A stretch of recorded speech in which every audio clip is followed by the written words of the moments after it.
নির্ধারিত কর্মসূচি অনুযায়ী আজ সকাল 10টা থেকে ব্র্যাক ইউনিভার্সিটির শিক্ষার্থীরা বিশেষ করে মেরুন বাড্ডা এলাকায় তারা যে কর্মসূচি সেটা তারা পালন করা শুরু করেন। ধীরে ধীরে এই এলাকার আশেপাশের বেশ কিছু বিশ্ববিদ্যালয়, কলেজের এবং স্কুলের শিক্ষার্থীরা এখানে এসে এই কর্মসূচি বা বিক্ষোভ সমাবেশ সাথে তারা যুক্ত হন।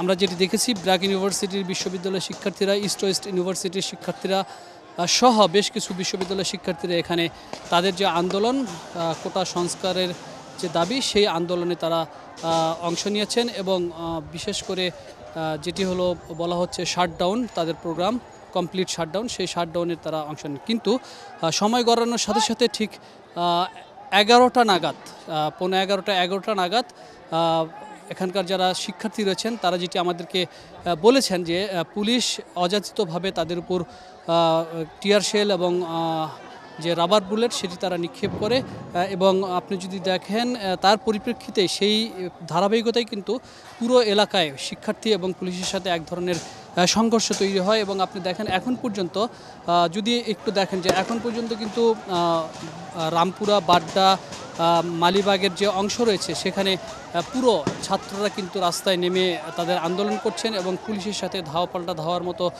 যে কর্মসূচি, ধাওয়া ধাওয়ার মতো যে অবস্থা সেটি কিন্তু তৈরি হয়েছে। যে সকাল থেকে যে অবস্থা বলা চলে এক ধরনের রণক্ষেত্র তৈরি হয়েছে এখানে, এবং প্রাক বিশ্ববিদ্যালয়ের শিক্ষার্থী বা অন্যান্য শিক্ষার্থীরা যেটি দাবি করেছে যে তাদের বেশ কয়েকজন শিক্ষার্থী আহত হয়েছে এবং তারা চিকিৎসাধীন আছে এবং ব্র্যাক বিশ্ববিদ্যালয়ের ক্যাম্পাসের ভিতরেও পুলিশ টিয়ার শেল নিক্ষেপ করেছে বলে তারা আমাদেরকে জানিয়েছে।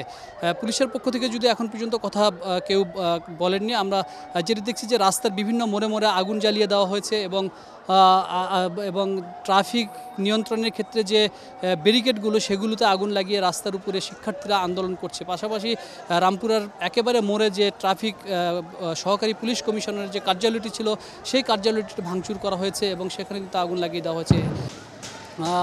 চতুর্পাশে আমরা যেটি দেখেছি, হাতিরঝিলের এক পাশে পুলিশের অবস্থান এবং মগবাজারের মালিবাগের অংশে পুলিশের অবস্থান রয়েছে এবং মধ্যবাড্ডার অংশে পুলিশের অবস্থান রয়েছে। পুরো রাস্তায় ছাত্ররা কিন্তু তাদের যে আন্দোলনের কর্মসূচি সেটা তারা পালন করছে এবং রাস্তাটিকে কিন্তু পুরো তারা দখল করে নিয়েছেন। এবং আপনি দেখছেন যে একটি বাস রাস্তার উপরে তারা রেখে দিয়েছেন এবং যেন এখান দিয়ে পুলিশের কোনো গাড়ি চলাচল করতে না পারে।